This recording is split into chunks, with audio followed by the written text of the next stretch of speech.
Hello friends, आप सबका स्वागत है अपने यूट्यूब चैनल इन्वेस्टर लर्न पे। मैं हूं आप सबका दोस्त ये सोमनाथ। फ्रेंड्स, हमारा आज का टॉपिक है एसिड की क्वालिटी। बैंक की एसिड की क्वालिटी क्या होती है, हमारे लिए समझना क्यों ज़रूरी है। देखिए, बाकी सारे न्यूज़ चैनल्स पे और हम लोग भी क्या एनालाइज करते हैं। पिछली बार प्रॉफिट आया था 3000 करोड़ और इस बार आया 3500 करोड़। हम शेयर को ख़रीद लेते हैं, बट बैंकिंग शेयर क्या कर रहे हैं, पहले से उनका मोरेटोरियम से वो बहुत ज़्यादा परेशान है, लोन्स के स्लीपेजेस से वो बहुत ज़्यादा परेशान है, उन लोगों को पैसा नहीं आ रहा है। हम इस होप में ख़रीद लेते हैं कि ये बैंक का शेयर हमें पैसे कमा के देगा, बट उस शेयर के ऊपर जाते ही पिटाई हो जाती है। जैसे ही लगता है कि हमें थोड़ा बहुत अच्छा होने वाला है इस शेयर में, बट इस शेयर की पिटाई होना स्टार्ट हो जाती है। तो आइए हम स्टार्ट करते हैं हमारा आज का वीडियो कि बैंक की एसिड क्वालिटी को कैसे चेक करते हैं। और अगर आपको किसी शेयर में ख़रीदारी करनी है तो आप फंडामेंटल एनालिसिस देखते हुए, सीखते हुए एसिड क्वालिटी को ढंग से चेक कर लें, और अगर एसिड क्वालिटी अच्छी निकले तो आप उस शेयर में दबा के ख़रीदारी कर सकते हैं। फ्रेंड, वीडियो को स्टार्ट करने से पहले अगर आप हमारे चैनल पर नए हैं तो जल्दी इस चैनल को सब्सक्राइब कर दीजिए और हमारा 250 सब्सक्राइबर का परिवार को पूरा कर दीजिए। मैं आपको बता देता हूँ, investor learn channel daily basis पे एक वीडियो बनाने की कोशिश करता है जिसमें आपकी जितनी भी पूरे दिन में फाइनेंस की न्यूज़ आती हैं वो आपकी पूरी हो जाती हैं। और अगर आप स्टॉक मार्केट के अंदर नहीं हैं तो मैंने 10 लेक्चर्स का एक कोर्स भी बना रखा है, आप अपने फ्रेंड को भी रेफ़र कर सकते हैं या इसे खुद भी देख सकते हैं। हम निफ्टी का एनालिसिस भी करते हैं, शेयर का एनालिसिस भी करते हैं, प्राइस एक्शन डिटेल्ड कोर्स करते हैं। तो फ्रेंड, वीडियो को स्टार्ट करते हैं। आप सब लोगों को इतना ज़्यादा प्यार मिल रहा है, मैं इतना थका हारा होने के बाद भी, ऑफिस से आने के बाद भी वीडियो बनाना नहीं भूलता हूँ, और आपके लोगों को प्यार के लिए बनाए रखने के लिए एक वीडियो रोज़ ज़रूर बनाता हूँ। तो फ्रेंड, स्टार्ट करते हैं। ये देखिए, मैंने RBI का सर्कुलर खोल रखा है। हम बिल्कुल जीरो से स्टार्ट करेंगे। पहले हमारा एसेट के अंदर कवर क्या क्या होता है, ये देखिए। क्लासिफिकेशन ऑफ बैंक एडवांसेस, एक होता है परफॉर्मिंग एसेट जिसे कहते हैं स्टैंडर्ड एसेट, और एक होता है non performing asset. Non performing asset के 3 पार्ट हैं, सब स्टैंडर्ड एसेट, डाउटफुल एसेट और लॉस एसेट। हम इसे ऐसे समझते हैं, आपने राम को 100 रुपये का उधार दिया। अब राम ने क्या करा, उसे आपको पैसे दे दिए, 1 महीने के अंदर ही पैसे दे दिए। आपने 100 रुपये का उधार दिया, 1% ब्याज पे दिया, राम ने आपको 101 रुपया दे दिया। आपकी 1 रुपये की इनकम हो गई, आपको कोई प्रॉब्लम ही नहीं हुई। बट राम ने क्या करा, आपने बोला था कि मेरे को 31 मार्च तक ब्याज के साथ पैसे दे देना। आपने 1 जनवरी को पैसा दिया था, बट उनने पैसा भी नहीं दिया, ब्याज भी नहीं दिया। यहाँ पे आके हमारी प्रॉब्लम आना स्टार्ट हो जाती है। तो देखते हैं इसका प्रॉब्लम का सॉल्यूशन क्या है। पहले हम थोड़ा टेक्निकल लैंग्वेज में पढ़ते हैं, फिर मैंने इजी लैंग्वेज में भी बना रखा है। मैं आपको रिक्वेस्ट करूँगा, आप एक कॉपी पेन लेके बैठ जाइए, उससे आप अपने नोट्स भी बना पाएंगे और आपको ये अपने प्रोफेशनल कैरियर में भी बहुत ज़्यादा काम आएगा। कहीं ना कहीं ये हमारी ऐसी चीज़ है कि हमारे डेली बेसिस पे हम लोगों को पता होनी चाहिए। देखिए, क्लासिफिकेशन ऑफ NPA, ये होता है एक सब standard asset, doubtful asset, loss asset. अगर देखिए हमारा NPA अगर ये 1 साल तक और उससे नीचे या 12 महीने तक NPA रहता है तो उसे सब स्टैंडर्ड एसेट कहते हैं। और सब स्टैंडर्ड एसेट अगर वो 1 साल तक रहा तो उसे डाउटफुल कहते हैं। और अगर वो किसी आपके बैंक ने ढूंढ लिया या इंटरनल या एक्सटर्नल ऑडिटर ने ढूंढ लिया, हम लोग भी बैंक्स की ऑडिट पर जाते हैं, या RBI ने इंस्पेक्शन किया कि ये अमाउंट डिडक्ट होना चाहिए और आप लोगों ने डिडक्ट नहीं कराया, तो उसे लॉस एसेट कहते हैं। क्या हुआ, सर चकरा गया, इसलिए मैंने इजी लैंग्वेज में भी बना रखा है। तो फ्रेंड देखिए, इसे स्टार्ट करते हैं।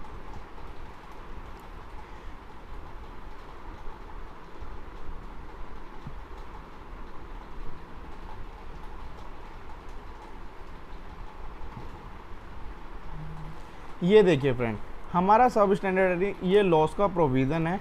मैं आपको यहीं से बता देता हूँ, सब स्टैंडर्ड एसेट अगर हमारा 12 महीने तक रहता है तो उसे सब स्टैंडर्ड एसेट कहते हैं। डाउटफुल एसेट अगर वो 12 महीने तक, सब स्टैंडर्ड एसेट अगर 12 महीने तक रहता है तो उसे डाउटफुल की कैटेगरी में डालते हैं। फिर 1 से 3 साल तक उसे डाउटफुल की कैटेगरी में रखते हैं। फिर 1 से 3 साल के बाद उसे लॉस एसेट के अंदर डाल देते हैं। अब देखते हैं कि जो बैंक अपनी प्रोविजनिंग करता है वो प्रोविजनिंग किस बेस पे करता है। तो फ्रेंड देखिए, आइए स्टार्ट करते हैं। ये देखिए, सब स्टैंडर्ड एसेट के अंदर आ जाए, अगर वो सिक्योर्ड है, अगर जैसे आपने रामू को 100 रुपये दिए थे और उसका मोबाइल फ़ोन गिरवी रख लिया था, तो आप उसकी खाली 15% प्रोविजनिंग देंगे अगर वो 31 मार्च तक पैसे नहीं देता है। तो अगर आपने मोबाइल नहीं रखा था और आपको रामू के ऊपर पूरा भरोसा है, तो आप 31 मार्च को 25% का प्रोविज़न कर देंगे। बट अगर 31 मार्च के बाद 12 महीने बीत गए, 1/4/19 की जगह अब 1/4/20 आ गया, रामू ने पैसा नहीं दिया और सब स्टैंडर्ड एसिड को 1 साल हो गया है, तो आप 1 साल के अंदर 25% प्रोविज़न बनाएंगे।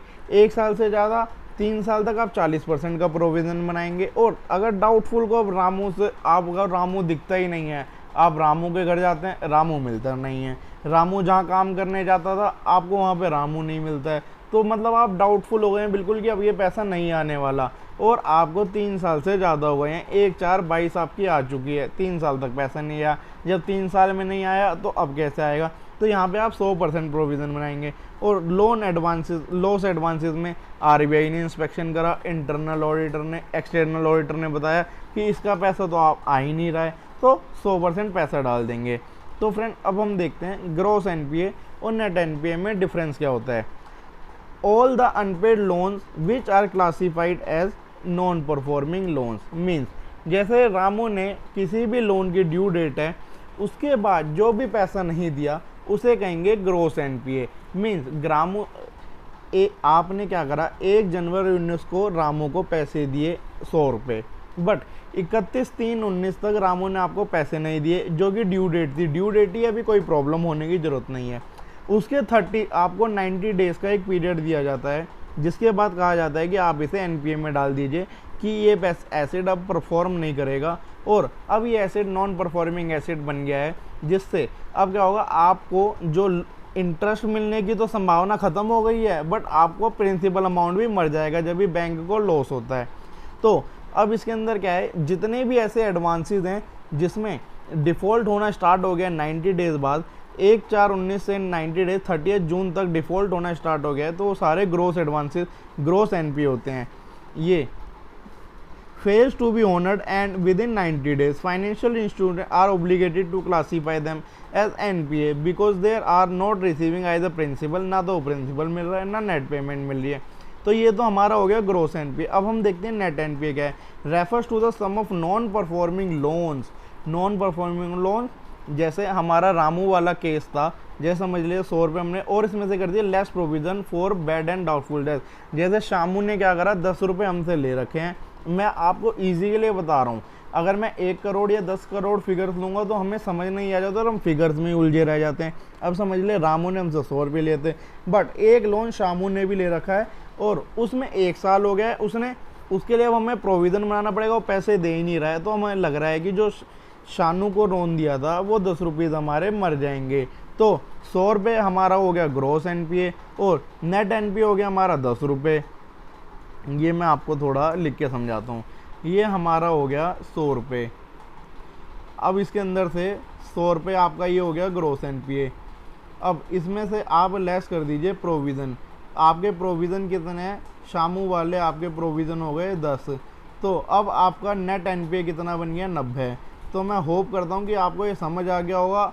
अगर आपको समझ आ गया तो कमेंट बॉक्स में कमेंट करके बताइए कि आपको क्या कंसेप्ट समझ आया है। मैं ट्राई करूँगा कि एक इसकी समरी भी आपको एंड के अंदर रिवीजन के लिए समझा दूँ। Therefore if one deduct provision for unpaid डेब्ट फ्रॉम द अनपेड डेब्ट the resulting amount refer to net non performing asset. अगर इसके अंदर से ग्रॉस एडवांसेस के अंदर से कोई प्रोविज़न लेस कर देता है तो उसे नेट एनपीए कह देते हैं कि ये आपका पैसा मर जाएगा। मैं आपको समरी के अंदर बताता हूँ basis for difference gross NPA net NPA. Meaning क्या होता है, सम ऑफ लोन डिफॉल्टेड मीन्स इतना पैसा रामू ने 100 रुपये का ये डिफॉल्ट कर दिया। अब डिफॉल्ट हो गया, इसमें से आपने प्रोविज़न फॉर डिफॉल्ट लेस कर दिया।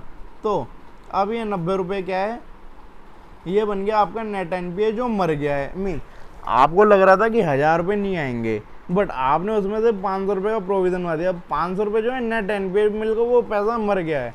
अब डिफ़ॉल्ट पीरियड क्या है, ये 90 डेज़ के बाद बनाते हैं। ये बना दें इमीडिएटली, जैसे ही नेट एनपीए हो जाए जब भी बना देते हैं। एक्चुअल लॉस क्या, ये एक्चुअल लॉस नहीं है बट ये एक्चुअल लॉस है, क्योंकि देखिए आपने 100 रुपये शामू को दिए, वो भाग गया, वो पैसे दे ही नहीं रहा।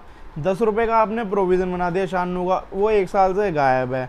और रामू का जैसा मैंने आपको बताया, अब 1/4/22 आ गई, हमने 1/4/19 को उसे पैसा दिया, अब 1/4/22 आ गई, वो पैसा दे ही नहीं रहा। तो जब आपके 3 साल पूरे हो गए तो अब आपका क्या करोगे, इसे आप अपना नुकसान बुक कर दो। नुकसान बुक करते, जैसे विजय माल्या जी लोन लेके भाग गए, अब आप क्या कर सकते हो, उसका नुकसान बुक कर सकते हो।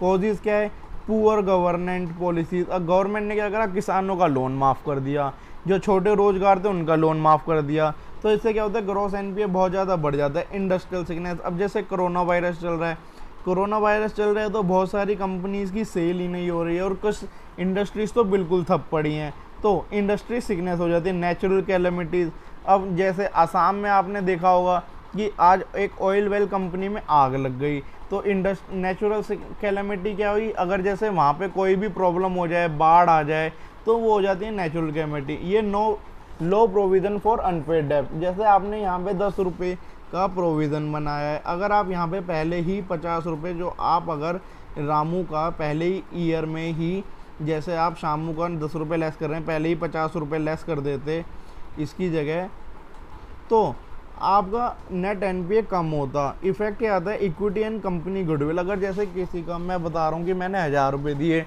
उसमें से 900 रुपये का ग्रोस एनपीए आ रहा है, तो ये बिज़नेस मेरे लिए नहीं बना है। ऐसे ही बहुत सारे बैंक्स होते हैं जिनके अंदर घोटाले होते हैं, तो इसलिए गवर्नमेंट क्या कर रही है, बैंक्स को मर्ज कर रही है, जिससे उनके नेट एनपीए और ग्रोस एनपीए कम हो जाएंगे। प्रॉफिट एंड लिक्विड, अब नेट एनपीए के अंदर क्या इफेक्ट है, प्रॉफिटेबिलिटी। अगर आपका लॉस हो जाएगा तो आपकी प्रॉफिटेबिलिटी इफेक्ट करेगी और आपकी लिक्विडिटी भी इफेक्ट करेगी। मैं आपको ग्रॉस एनपीए और नेट एनपीए का एक फॉर्मूला बता देता हूँ कि ये कैलकुलेट कैसे करते हैं। Default in loan divide by gross advances. Net NPA क्या होता है, ग्रॉस एनपीए माइनस प्रोविज़न, ये 100 डिवाइड बाय 10। लोन कितने का दे रखा है आपने, 10,000 रुपये का, तो ये आपको आ गया नेट एनपीए। डिफ़ॉल्ट इन लोन 100 रुपये का, ये आपने दे रखा है 10,000 रुपये का, तो इसे हम कैलकुलेट करेंगे तो हमारा नेट एनपीए और ग्रोस एनपीए आ जाएगा। अब ये क्या भला है, अब मैं आपको समझाता हूँ। अब हम थोड़ा बहुत लाइव चलते हैं, जैसा कि हम हर एक वीडियो के अंदर करते हैं। तो फ्रेंड, एसिड क्वालिटी को लाइव समझने के लिए देखिए, आपकी की समरी यहाँ पे आई हुई है। ऑपरेटिंग प्रॉफिट आपका क्या है, ईयर ऑन ईयर बेसिस पे Q4 का 18,465 crore. Loan and loan provision आपका 18,000 में से 12,000 करोड़ का आपका नुकसान ही हो गया। अगर समझ लीजिए खाली 3,000 करोड़ का नुकसान होता तो कंपनी का शेयर 500 रुपये पहुँच जाता, क्योंकि आपको प्रॉफिट आफ्टर टैक्स 15,000 करोड़ आ रहा होता। बट क्या करें, इंडिया में पैसा बहुत ज़्यादा मर रहा है, क्योंकि हर कोई दिवालिया हो रहा है। अब ये 12,000 करोड़ का आपने लोन एंड लॉस प्रोविज़न बना दिया, 3581 करोड़ आपने कमा लिया। अब हम देखते हैं ग्रोस एनपीए क्या है इसका, 6.15 ग्रोस एनपीए। अब मैं यहाँ पे जाता हूँ, देखिए अब ये मेरी एक्सेल की शीट तैयार हो गई है। यहाँ पे मैंने क्या करा, टोटल एडवांसेस डाल दिए। टोटल एडवांसेस की फ़िगर कहाँ से लाया, मैं आपको टोटल एडवांसेस की फ़िगर भी बता देता हूँ कहाँ से लाया। ये देखिए फ्रेंड, यहाँ से मैं एडवांसेस की फ़िगर लाया। देखिए 2422,845, 2422,845।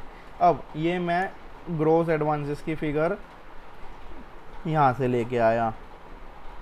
पहले ग्रोस एनपीए बता दो, ग्रोस एनपीए मेरा 6.15% है, ये 6.15%। ये देखिए E5 को मैंने, हमारा जो ग्रोस एनपीए, आपको ग्रोस एनपीए दिखा दूँ 149,092। ये देखिए मार्च 20 का 149,092 है। अगर मैं ग्रोस एनपीए को टोटल एडवांसेस से डिवाइड कर दूंगा तो मेरा E5/B5 6.15 करोड़ आ गया है। तो फ्रेंड, अब रिज़ल्ट को एनालाइज कैसे करना है, ये देखिए ग्रोस एनपीए का आपका रेशो। अब आपको एक बार रेशो, आपको फंडामेंटली सब कुछ अंडरस्टैंड हो जाए तो आप क्या कर सकते हो, इसकी रेशो से ही कर सकते हो आप। अगर आपको पूरा समझ नहीं आएगा तो प्रॉब्लम होती है। Q4 फाइनेंशियल ईयर 19 में 7.53 था, ज़्यादा होता है तो हमें प्रॉब्लम होती है। क्वार्टर 3 फाइनेंशियल ईयर 20 में कम हुआ, क्वार्टर 4 फाइनेंशियल ईयर 20 में और भी कम हुआ, जो हमारे लिए बहुत अच्छी बात है। ईयर ऑन ईयर बेसिस पे ये 1.38% कम हो गया, क्वार्टर ऑन क्वार्टर बेसिस पे 0.79% कम हो गया। अब नेट एनपीए निकालते हैं। नेट एनपीए भी मैंने आपको निकालना बता दिया है। 3.01 हुआ, 2.65, 2.23, ईयर ऑन ईयर बेसिस पे 0.78% गया, और क्वार्टर ऑन क्वार्टर पे 0.42। मीन्स सारी चीज़ अच्छी चल रही है, बट इस शेयर की पिटाई जो हो रही है वो हमारे स्टॉक मार्केट में भी गिरावट आने की वजह से हो रही है। तो ये एक एजुकेशनल वीडियो है। एसबीआई का शेयर पर्सनली मेरे को बहुत ज़्यादा अच्छा लगता है। अगर आपने मेरी पुरानी वीडियो देखी हो तो मैंने उसमें भी बताया कि एसबीआई का शेयर मेरे को क्यों अच्छा लगता है। तो फ्रेंड, इस वीडियो को यहीं पे एंड करते हैं। अगर आपको कोई डाउट या कोई भी आपको क्वेरी हो तो कमेंट बॉक्स में कमेंट करके ज़रूर बताएं। और फ्रेंड, आपसे रिक्वेस्ट है कि 250 लोगों का हमारा सब्सक्राइबर बेस ज़रूर पूरा करें और अपने फ्रेंड के साथ इस वीडियो को ज़रूर शेयर करें। Thank you friend, bye bye.